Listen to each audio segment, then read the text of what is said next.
go.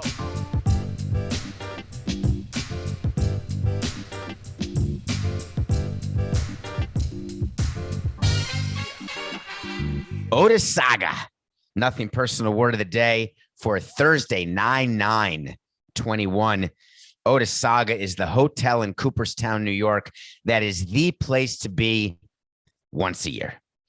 Otesaga is the hotel in Cooperstown where all of the Hall of Famers stay during Hall of Fame induction weekend. You can't walk one step. You can't even go into the Otesaga if you're not staying there during Hall of Fame weekend, because everywhere you look, there are Hall of Famers. It's pretty remarkable. I hadn't been to an induction ceremony since 2010. I, of course, didn't go this year, but I wonder whether I will go again when Ichiro gets in a couple of years. I'm trying to remember when Ichiro last played, because he's a first ballot Hall of Famer 5 years after he last played. Oh, I was at the game in Tokyo in March of, I guess that's going to be March of 19, or did he play in March of 20 right before the COVID outbreak? So he did. So he's eligible in 25. So I'm going to go back to Cooperstown in 2025, I hope. Stay in the Otesaga Hotel. But in 2010, when I was there, we took a bunch of people from the Marlins because Andre Dawson was getting into the Hall of Fame.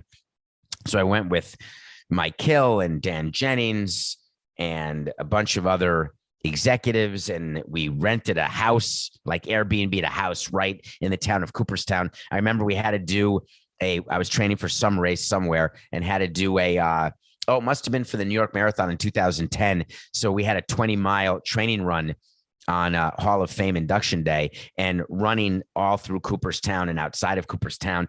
And they were playing golf, the Hall of Famers, because they play golf as part of the weekend. It's one of the ways to get them all to come, although they'd come anyway because it's so cool. The adulation, seeing all their friends who they get to see once a year. And you run into people while running.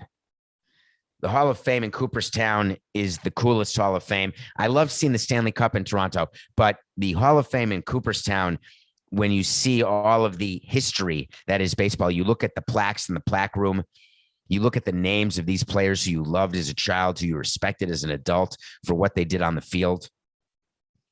And yesterday, 4 new plaques were added to the plaque room. Marvin Miller, if you've never heard of him and you love unions and you love players, then you should have heard of Marvin Miller. Marvin Miller is the man who basically negotiated the first ever collective bargaining agreement. He was introduced by Donald Fear, who ran the players union for the first 9 years or 10 years of my career. He is a interesting, smart man who was extremely frustrating to work with. On the dais was Bud Selig, the commissioner during many of my years in baseball. Those two men are mortal enemies. Watching them on stage, they sat separately. It was pretty interesting. And just the feeling of watching the speeches, Ted Simmons, a catcher, 1982 with the St. Louis Cardinals, World Series champion St. Louis Cardinals. He looked very much like an older baseball player. He had a very nice speech, but I was really much more focused and anticipating Derek Jeter. Derek Jeter has made it to the Hall of Fame. And I feel like on Nothing Personal, I have to explain a few things to the listeners, because some of you may believe that I don't like Derek Jeter as a baseball player, and you would be totally incorrect. I don't like Derek Jeter as a person because I know him. I know how phony he is. I know how disingenuous he is. I know how clueless he is. But as a baseball player, you want to talk about the desire to win. I touched on this on Levitard's Local Hour without Levitard on Thursday, September 9th, today or tomorrow, whenever you're listening to this, or yesterday. And Michael Jordan was at the induction ceremony with Patrick Ewing. Michael Jordan is a tiny little owner of the Marlins, where he joined Jeter's group thinking that that would add some cachet. It really didn't matter. Jeter doesn't do anything. He shows up in the suite once in a while, but it's not really an active owner. Jeter and Jordan are the two greatest winners of all time, with Tom Brady belonging on that Mount Rushmore as well. But the will of Jeter and Jordan to win is awe-inspiring. Jeter's not the greatest of all time in baseball, not even close. Jordan is the greatest of all time in basketball, not even close. But the reality of their winning sort of the focus they had on winning and their need to win, their insatiable desire to win. Did you hear in Derek Jeter's acceptance speech when he actually was quoted as saying, I want to thank the baseball writers, all but one of you who voted for me. Jeter was one vote short of being a unanimous selection. That was for the first time Mariano Rivera was unanimous selection, his teammate for those Yankee titles, the closer, the unbelievable closer. When he was introduced by the Hall of Fame as to get on stage, I was reminded that Mariano Rivera had a lifetime playoff ERA below 1, like 0.7. And it's not like he pitched in one playoff game and had a good game. This can't be right, Coca. And I should have checked it before the show, and I apologize. I think Mariano Rivera may have 158 postseason innings, and to have a 0.7 ERA in 158 innings in the postseason is actually insane. I think it's even more insane if I have that, if the numbers are right and they're in my head. But in any case, so Jeter was a winner. But what I liked more about Jeter was watching him lose, because of course he was on the Yankees in 2003 when we beat them. And I remember looking at him in the dugout. I remember seeing him pregame, and I remember being focused on how badly I wanted to win and how badly I wanted to beat the Yankees, who had lost the World Series 2 years earlier in 2001 on a walk-off by Luis Gonzalez and the Diamondbacks, how the Yankees had not even made it to the World Series in 2002 and then made it back in 2003. And they expected with Joe Torre to win. And when the Marlins beat Jeter, I knew that he was angry about it. And he was still angry when he was negotiating to buy the team. It still stung that he had lost that World Series. He didn't want to talk about it. And so naturally, I wore my World Series ring to several of our meetings to remind him of the victory.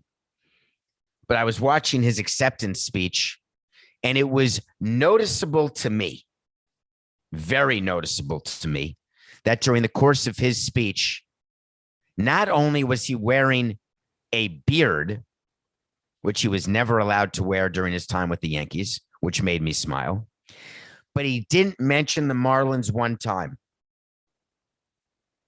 Now, you'll say to me, he's in the Hall of Fame because of his career as a Yankee. If he were doing anything else in his career, I understand why you don't need to mention that.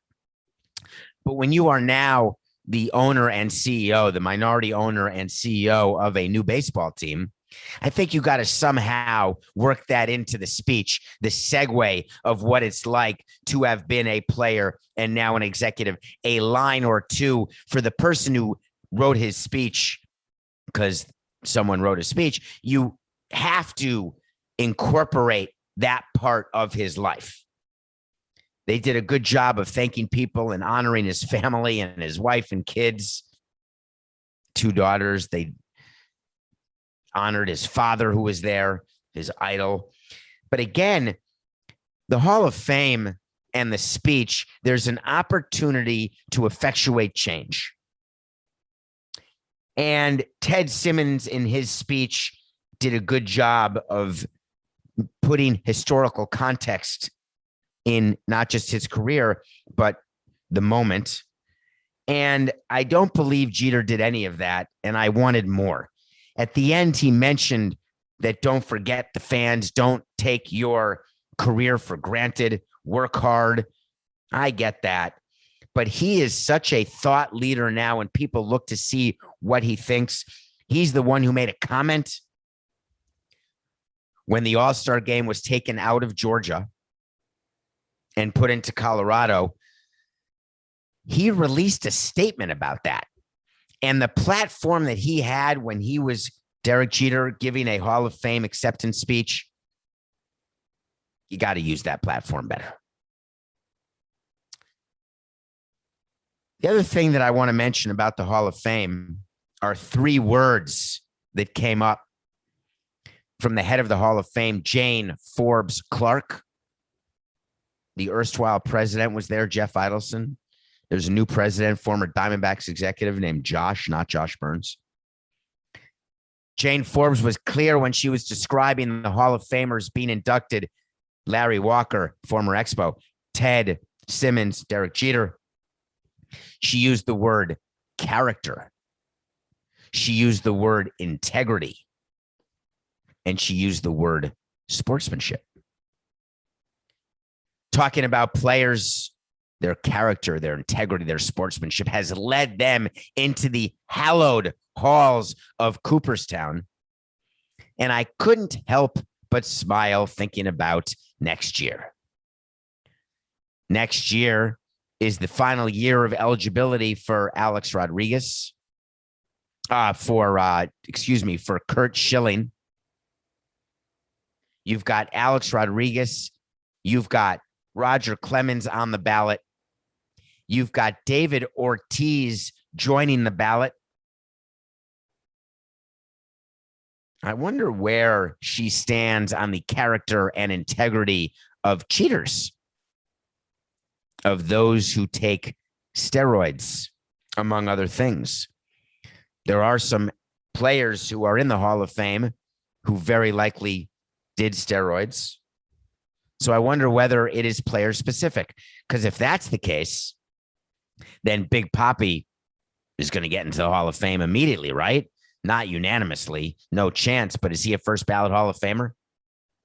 Is there a chance that Bonds and Clemens can climb from 61% to the required 75% of all writers? What will Jane Forbes Clark say next year if she is standing next to a steroider? Can't talk about character, integrity, and sportsmanship, can you? We'll see what happens at the end, but it's something to watch. Okay, we're going to actually take an early break today. I want to come back and I want to review a movie that I loved. Coke and I rarely like the same movies. We both love this movie. And we're going to get to a conversation because football season starts tonight, September 9th. We have to talk about the NFL. We have to give you some predictions. We have to talk about some quarterbacks who are talking more than they're playing. And we have to talk about our favorite Washington football team. We'll be right back. Welcome back to Nothing Personal. Thank you for rating, reviewing, following. Tell your friends about Nothing Personal. We're growing. Follow us on Twitter, Nothing Personal. No, that's not my Twitter. Edit that, Coca. Wipe it clean. 80, 70, 69. Welcome back to Nothing Personal with David Samson. You can follow us on Twitter at David P. Samson. You can rate, review on Apple. Please do. You can follow on Spotify, subscribe, whatever the words are, and tell a friend. Just tell one person to give Nothing Personal a shot. Part of what we do is we watch a movie every day. I do watch one every day. I told you I was going to watch Vacation Friends, and I did. Do you think John Cena is the headliner of Vacation Friends? Has he ever headlined a movie before? He's in the movie with Lil Rel, and Lil Rel plays the straight man to John Cena's sort of kooky guy going on vacation, trying to ask his woman to marry him, and everything goes wrong. Everything goes wrong. Did I not say John Cena? What did I say? Did I say John Cena? Like the movie Cena? All right. It's John Cena. Sorry, Dwayne. It's Dwayne The Rock Cena. I don't really know how all these wrestlers become actors, but John, hold on. You deleted it, Coca. You have to say it again. Say it again. Cena. When I get a name wrong, you can't just say it once in the ear. You put it on the document the way I'm supposed to say it. Don't delete it, because then I'm going to get it wrong. Like Tsitsi Kiss, the tennis player that I kept getting wrong, that lost, so I don't have to worry about saying his name again for a while. The Greek man. Anyway, John Cena is this sort of crazy guy who's on a vacation in somewhere at a resort somewhere. In comes Lil Rel with his soon-to-be fiance, and it is the usual hijinks as two opposites become friends because they're always in the wrong place at the wrong time together. They get into all this trouble. They're into this spiritual, crazy stuff. They're into drugs. They're into alcohol. Suffice it to say, at a time when movie reviews are about to get more serious as we get to the 20th anniversary of 9/11, at a time when I'm watching more and more documentaries and more true story movies, Vacation Friends was the perfect antidote to the blues clues, an antidote to when you're feeling a little down in the dumps. You put on John Cena and you say, wow, that guy's got some biceps. He shows his biceps off the entire movie. And all I did while I was eating candy corn spice drops, good and plenty, black licorice, jelly beans, along with cinnamon jelly beans, with some nonpareils, and some cheese and crackers, and a little bit of skinny pop so I can make myself feel better. I'm looking at Cena and I'm saying, is he on the juice? Because how do you get a vein to go over your bicep? I just don't know how to do that. Vacation Friends, well worth your time. Well, what's also worth your time is to listen to this next segment. And I'm taking that for granted. I'm making an assumption and presuming, which I shouldn't do. I'm sorry. I would like you to listen to this next segment because I believe this may be the single greatest example of a player trying to be an executive and by the very nature of his words showing that he will never be an executive. You know what I want? I want to talk to Samson. So you want to talk to Samson? Thank you. It's from the movie Half Baked, character named Samson. Everyone wants to talk to him. You get to talk to me by just following me on Twitter, David P. Samson. Ask around. I respond to more DMs than most. Not all of them, but more than most. Here's the question today. Should the Pittsburgh Steelers pay TJ Watt whatever it takes, as Ben Roethlisberger suggests? Thank you for that straightforward question. When I watched Ben, I'm just going to call him Big Ben because I think I'm saying his last name wrong. I'm going to say one more time, Roethlisberger. And if I'm wrong, then forget it. But that's who we're talking about. The longtime quarterback of the Pittsburgh Steelers, the Super Bowl winning quarterback of the Pittsburgh Steelers, the I'm no longer as good as I used to be quarterback of the Pittsburgh Steelers, the I'm back because I was hurt, but now I'm better, so everything's okay quarterback of the Pittsburgh Steelers, the I took a $5 million pay cut because I am such a good guy quarterback of the Pittsburgh Steelers, the why aren't you using my huge $5 million pay cut and $20 million cap savings on my teammates quarterback of the Pittsburgh Steelers, the I'm the quarterback of the Pittsburgh Steelers, so when I say to do something, I expect you're going to do it quarterback of the Pittsburgh Steelers. Ben took the microphone yesterday afternoon. I don't remember when it was. Could have been any time, actually, yesterday. And he said, I think TJ Watt should get whatever the heck he wants. He's arguably the best football player in the game right now, not just on defense, but in general. One of the reasons I took less money was for guys like him to get paid, and he needs to get paid. He deserves every penny that he wants and asks for. TJ Watt is that guy. That's who should get whatever he wants. Do you know what I'm doing if I am the owner of the Pittsburgh Steelers? I am starting to work on a contract right now with Ben because I want him to be the new John Elway of the Steelers. I want him to take over all of player personnel, I want him to negotiate all contracts and be my cap expert because I get it. When someone is the top in their position, you got to pay whatever he asks for. When you are arguably the best player in the game and under everybody's list, he's top 6, top 9, likely the second best defensive player to Aaron Donald currently in the game. Still the brother to J.J. Watt, the erstwhile best defensive player in the game. Now on the Cardinals, if you lost track of him, because the Texans wanted to get rid of him after signing him to a huge deal. The Pittsburgh Steelers, through the way they are run, do not love giving guaranteed money because when they do, it tends to bite every team in the tuchus. But now the Pittsburgh Steelers, who have not won and who are not expected to win this year, and as a matter of fact, I have a wait to see that the Pittsburgh Steelers are not even going to make the playoffs this year.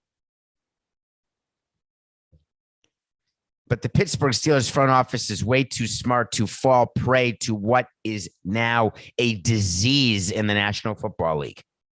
It is a player empowerment disease that has moved from the NBA onto the NFL, which means look out, Commissioner Manfred, it's coming your way soon to a negotiating table near you. I've got a very strong arm. I can throw the ball 60 yards on a dime and hit that player who's running at 10 miles per hour. Therefore, I have full understanding of the salary cap, and I can tell you how to build a team. You better listen to me. My name's David Samson. I have an amazing skill that I can make a peanut butter and jelly sandwich with a side of French toast and an omelet. You better look out, Le Bernardin, because I'm coming to be your chef. That's the equivalent of a Super Bowl winning quarterback saying that he knows how to run a team or that he knows whether or not and how much a player should get signed. The equivalent is me going from an omelet to being a chef at a Michelin restaurant. It's laughable. Doesn't matter that he's arguably the best player. Should the Steelers pay him whatever it takes? Absolutely not. Actually, I'm going to change my entire answer. I just thought of a way better answer. If you are a fan, who are they competing with, Coca, in their division right now, please? I've lost track of the divisions in the NFL. How could you not? I want to say it's the Ravens and the Browns, but I'm likely wrong because I can't remember what the divisions are. But if you are, it is. Thank you.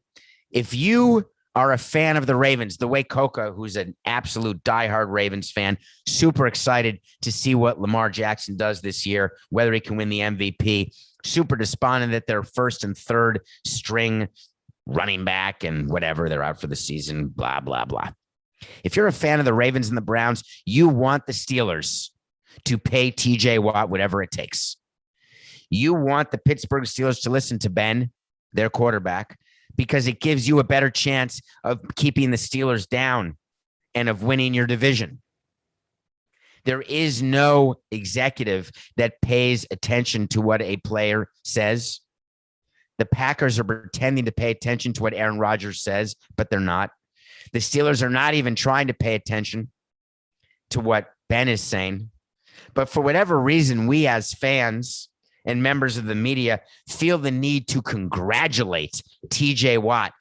Literally, he was congratulated by members of the media and on Twitter for attending practice. TJ Watt in the middle of contract negotiations to extend his contract, who has 1 year left on his guaranteed rookie deal where he's in his 5th year, blessed the Steelers with his presence at practice.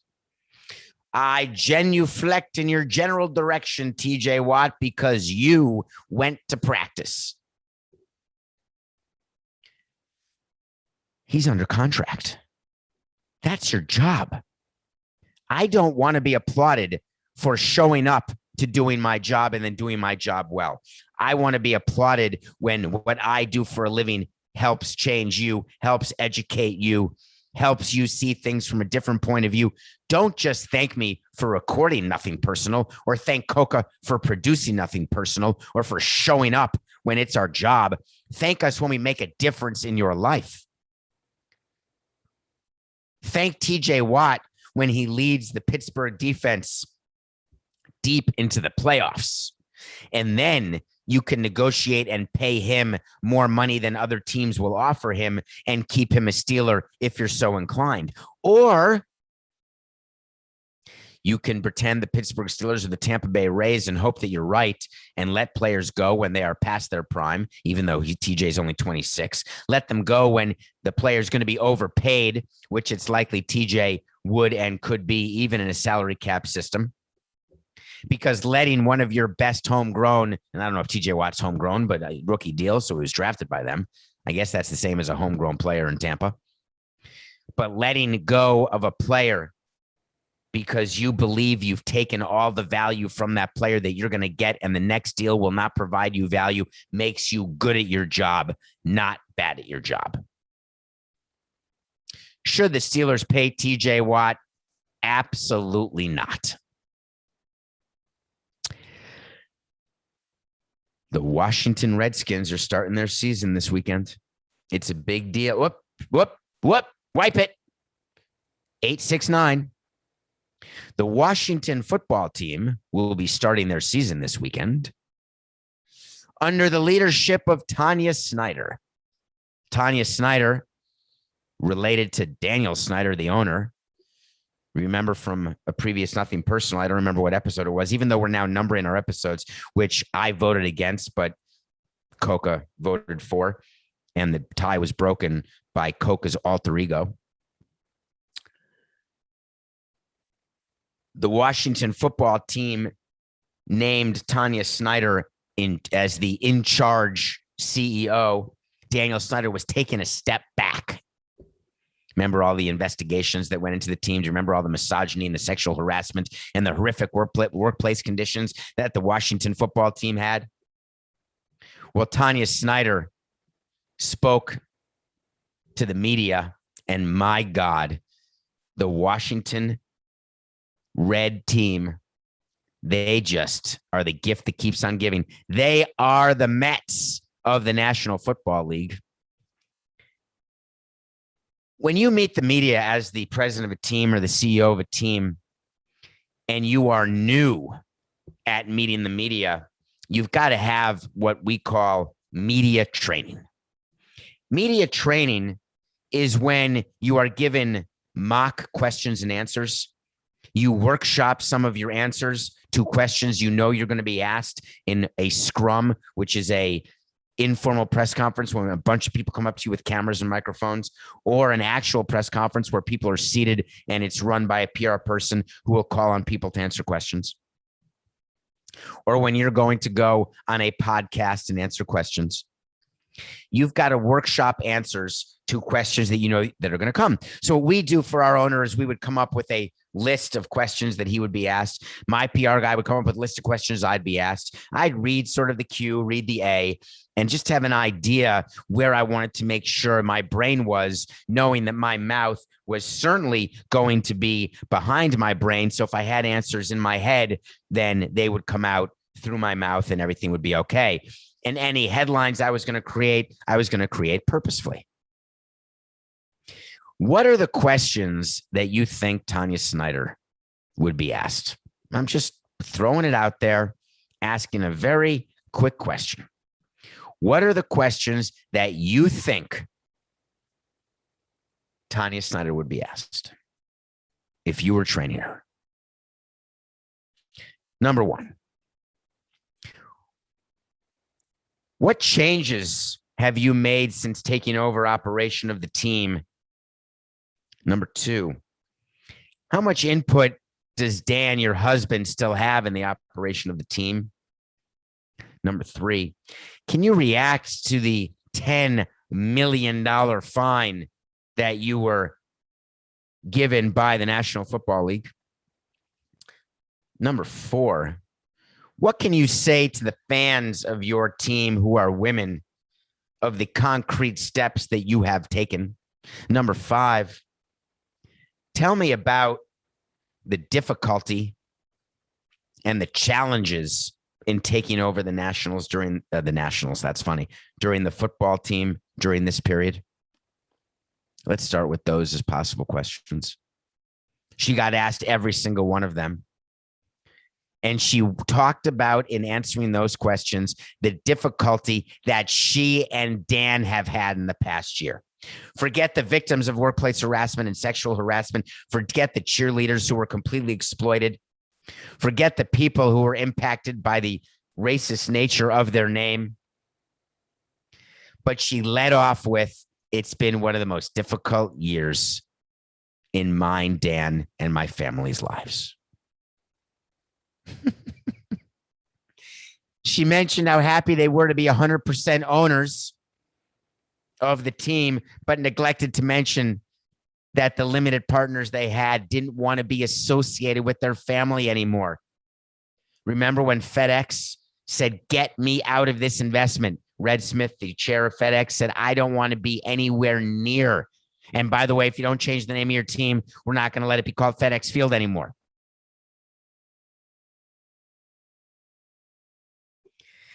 She said, I want to tell you that today I know we're doing everything possible, and where we've ended up and where we're heading, I couldn't be more excited.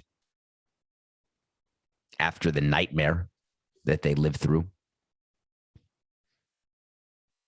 She went on to talk about the pain, the tough times that they've gone through, and then blamed it on the media.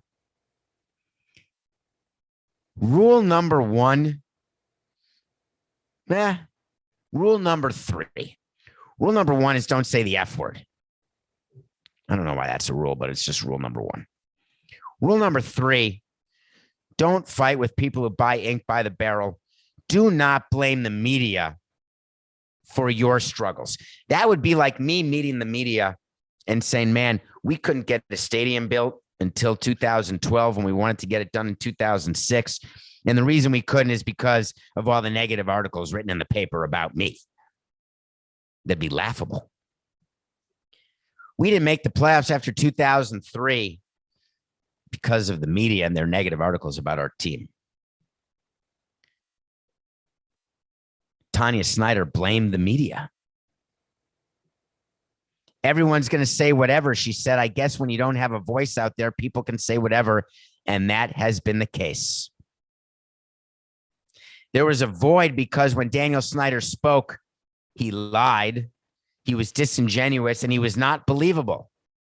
When Tonya Snyder was hired, where was the media? Where was meeting the press and explaining why and explaining how the transfer of power was going to work to appease not just the National Football League, but all of the fans who recognized what an absolute power-hungry, egomaniacal, misogynist Dan Snyder actually is, and the environment that he created.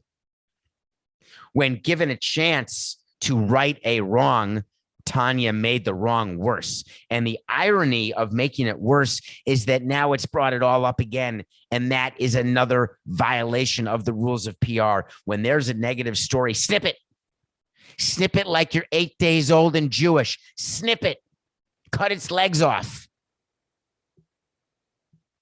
She let the damn things grow back like Ryan Reynolds in Deadpool with his limbs. They're growing back just a little. They're little nubs right now, growing back because she is still not taking responsibility, and they're going to grow back to be full size. She had every opportunity to change the narrative around her team.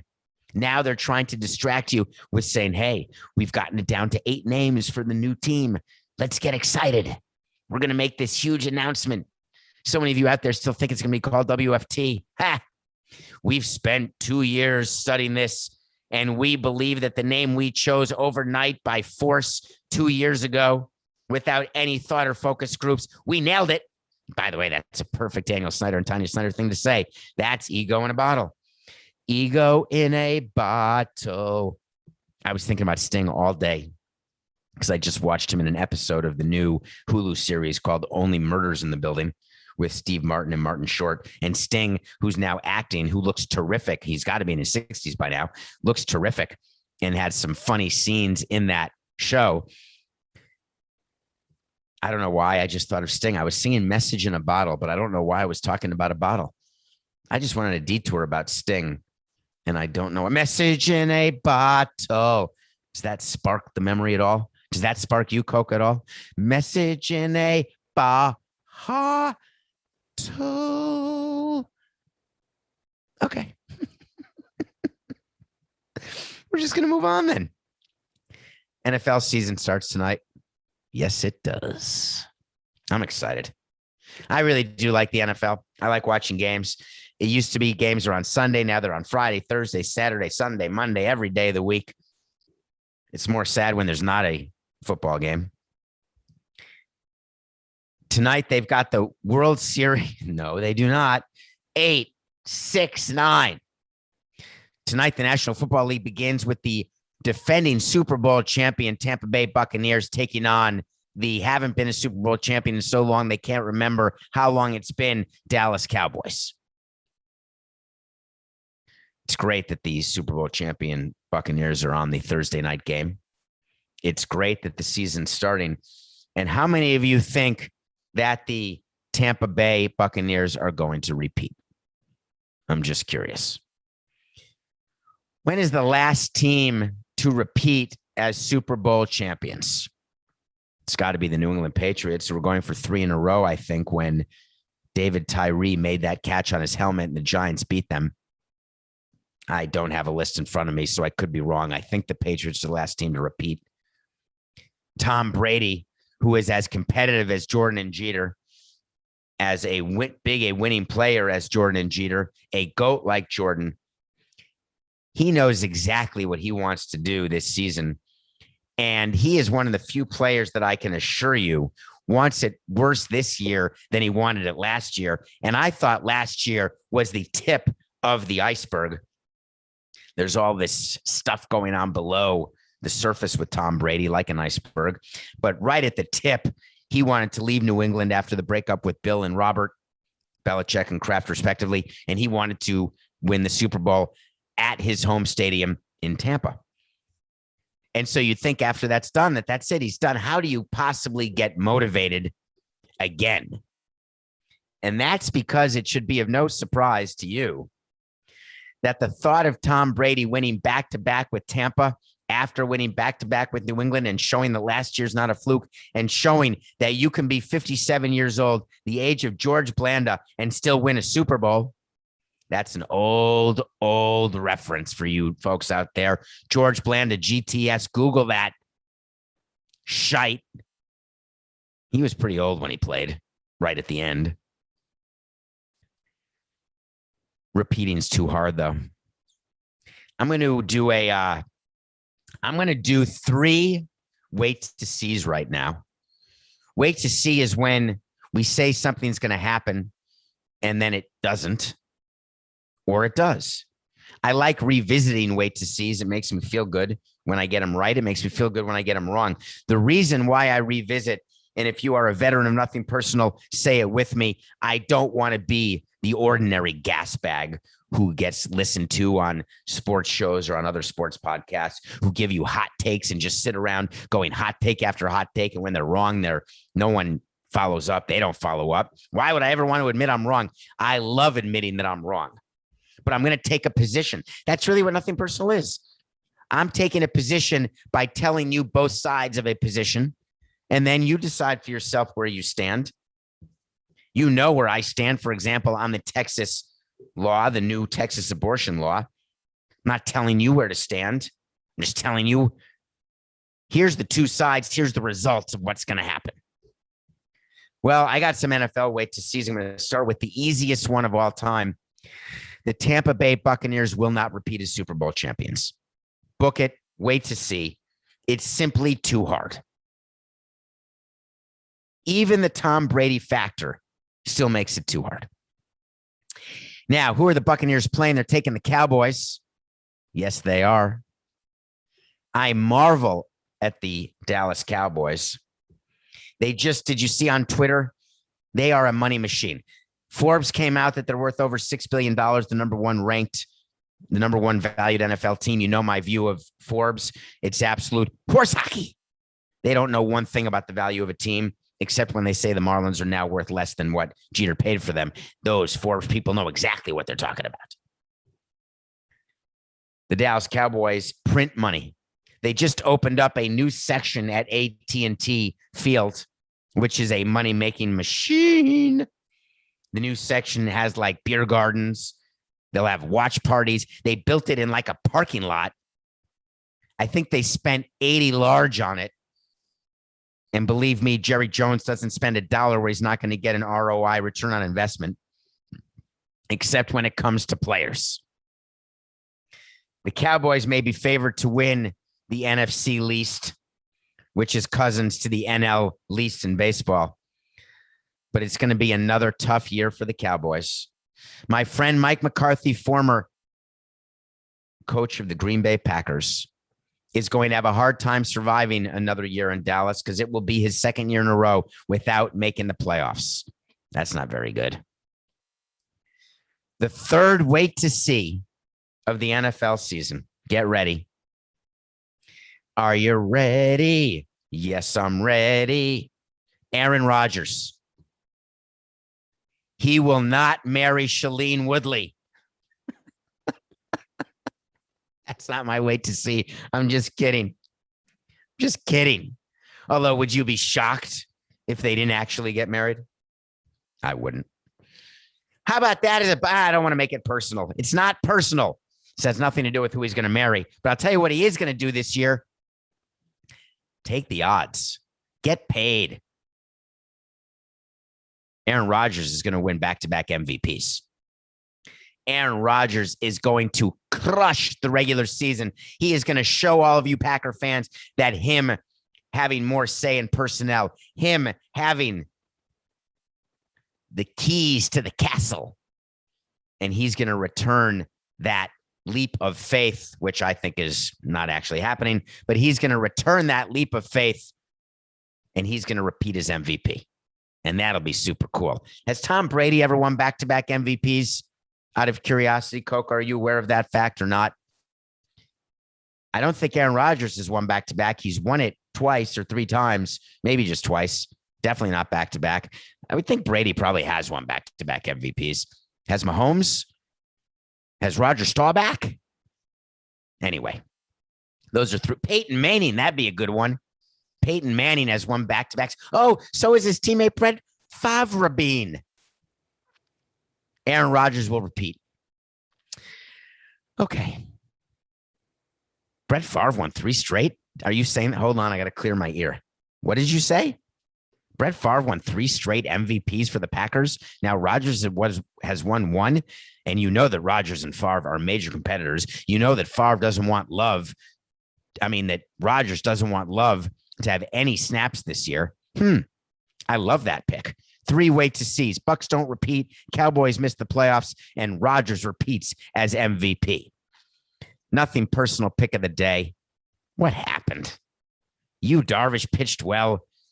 The Padres pounded the Angels. I thought the Angels were going to do it because Darvish has been so horse crap for so many starts in a row. We're down to 113 and 96. They were the dog. I got 2 picks for you today. We're going 2. Let's give you a baseball game first. The Marlins won on the day that Jeter was brought into the Hall of Fame.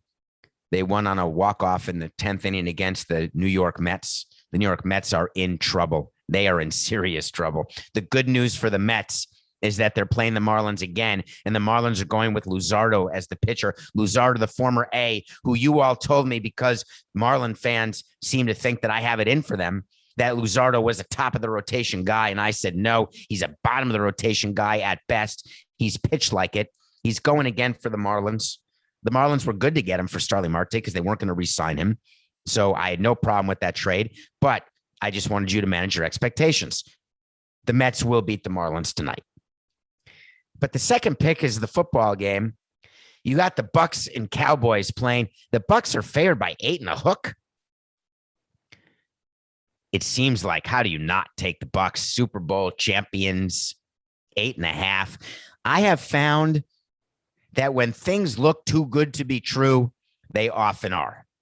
I hate the fact that we're going to have to take the 8.5 and root for the Cowboys against the Buccaneers, although it's not hard to root against the Buccaneers. That said, 8.5 just seems a little heavy. Cowboys plus 8.5 versus Buccaneers. Mets over the Marlins. That's the Thursday show. Did you catch it all? Just hit pause, rewind, and start again if you haven't. And when you get to the end, where we are now, you know what you're going to hear? It's just business. It's nothing personal.